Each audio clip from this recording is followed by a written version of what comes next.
Hello friends, welcome back to my YouTube channel SR news में आप सभी का फिर से एक बार स्वागत है। दोस्तों, केशव प्रसाद मौर्य उत्तर प्रदेश के मुख्यमंत्री योगी आदित्यनाथ के लिए एक बहुत ही बड़ी मुसीबत खड़ी कर सकते हैं। यह बात हर एक की जुबान पर छाया हुआ है और वहीं उत्तर प्रदेश के मुख्यमंत्री योगी आदित्यनाथ इस बात से बहुत परेशान चल रहे हैं, क्योंकि उनको पता है कि आने वाले विधानसभा के चुनाव 2027 में हो सकता है उनकी कुर्सी चली जाए और वह इस बात को पूरे अच्छे तरीके से समझते हैं कि आखिरकार उनमें खामियां क्या हैं और कहीं ना कहीं वह इस बात से बहुत डरे हुए भी हैं। और उधर ही केशव प्रसाद मौर्य जो है उनके लिए मुसीबत बन गया, क्योंकि उत्तर प्रदेश में योगी आदित्यनाथ से पहले अब जो है हर एक की जुबान पर केशव प्रसाद मौर्य का नाम आ रहा है। क्योंकि 2017 से पहले जब उत्तर प्रदेश के प्रदेश अध्यक्ष केशव प्रसाद मौर्य थे, उस समय में उन्होंने जिस प्रकार से भाजपा पार्टी को, भारतीय जनता पार्टी को जिस प्रकार से मजबूती के साथ खड़ा किया था उत्तर प्रदेश में, केशव प्रसाद मौर्य को सबको लगता था कि इनकी मेहनत जो है वह बेकार नहीं जाएगी और उस समय जो है सीएम के पद पर केशव प्रसाद मौर्य को बिठाया जाएगा। लेकिन ऐसा होता नहीं है, बीच में आ जाते हैं योगी आदित्यनाथ और तभी से लेकर केशव प्रसाद मौर्य और योगी आदित्यनाथ के बीच जो है कुछ भी ठीक नहीं चलता है। अंदर ही अंदर केशव प्रसाद मौर्य जो है वह इस बात से नाराज चलते हैं, क्योंकि उनकी खड़ी की गई सियासत में जिस प्रकार से राज करने के लिए और सत्ता में बैठने के लिए योगी आदित्यनाथ को चुना जाता है, वहीं योगी आदित्यनाथ को इस समय ऐसा लग रहा है कि भारतीय जनता पार्टी में उनकी सत्ता दोबारा से आएगी और उनको उत्तर प्रदेश में एक बार फिर से सीएम बनने का मौका मिलेगा। क्योंकि उनको लगता है कि भारतीय जनता पार्टी में अभी तक उनके अलावा ऐसा कोई भी चेहरा सामने नहीं आया है जो कि विधानसभा चुनाव के बाद उत्तर प्रदेश की कमान फिर से संभाल सके। लेकिन आप सबको बता दें कि केशव प्रसाद मौर्य जो है जिस प्रकार से 2024 के लोकसभा चुनाव के बाद उन्होंने रिजल्ट देखते हुए उसके बाद से उनका दिल्ली का दौरा बहुत ही तेज़ी से बढ़ गया है। कभी प्रधानमंत्री नरेंद्र मोदी से, कभी गृह मंत्री अमित शाह से, तो कभी उत्तर प्रदेश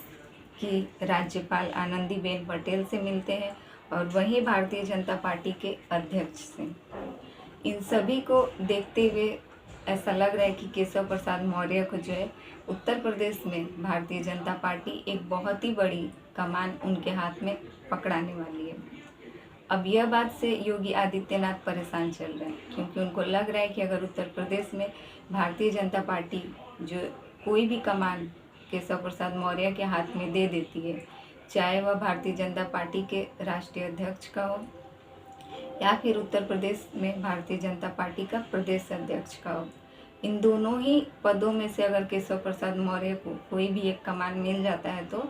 वह सब जो है योगी आदित्यनाथ के लिए मुसीबत बन जाएगी। और इसके बाद से उत्तर प्रदेश के सीएम योगी आदित्यनाथ को कहीं ना कहीं अपनी कुर्सी जाने का और अपनी सत्ता को हाथ से खो बैठने का डर भी है। उन्हें लगता है कि अगर केशव प्रसाद मौर्य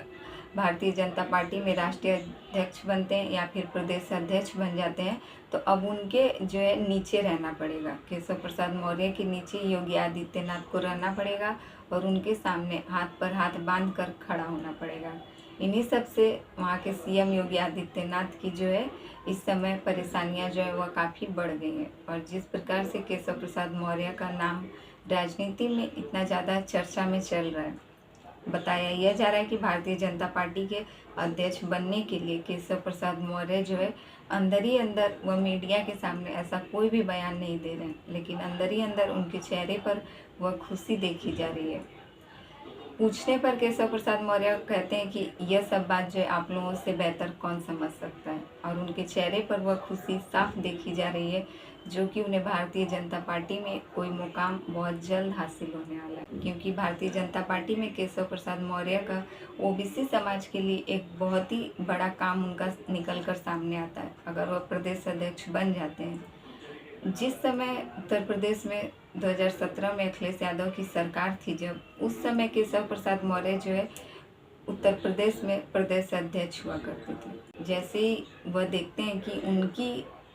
इतनी कड़ी मेहनत के बाद योगी आदित्यनाथ को वहाँ का सीएम बना दिया जाता है और उसी से लेकर केशव प्रसाद मौर्य जो है राजनीति में थोड़ी जो है अपना ध्यान कम करने की कोशिश करते हैं। लेकिन जैसे उनको पता चलता है कि अब योगी आदित्यनाथ की कुर्सी जो है वह खतरे में पड़ गई है, 2027 के विधानसभा चुनाव के बाद उनकी कुर्सी जो है अब उनके हाथ से निकलने वाली है। इन्हीं सब के बीच केशव प्रसाद मौर्य जो वह आ जाते हैं और वह सोचते हैं कि अब दोबारा वो अपनी मेहनत को फिर से सबके सामने लाएंगे और उत्तर प्रदेश में इस बार विधानसभा के चुनाव में 2027 में वह उत्तर प्रदेश की कुर्सी खुद संभालेंगे। यही सबको देखते हुए वह पहुंच जाते हैं दिल्ली और वह नरेंद्र मोदी से भी मुलाकात करते हैं। गृह मंत्री अमित शाह से भी कुछ दिन पहले ही उनकी मुलाकात हुई थी। उत्तर प्रदेश में एक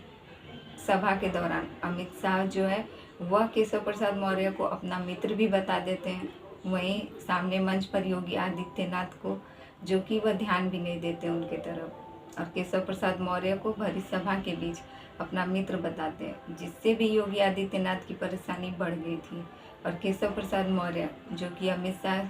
से बहुत ही इनकी नज़दीकियाँ जानी जाती हैं और इसीलिए इनका जो है रास्ता बहुत ही साफ और बहुत ही आसान है।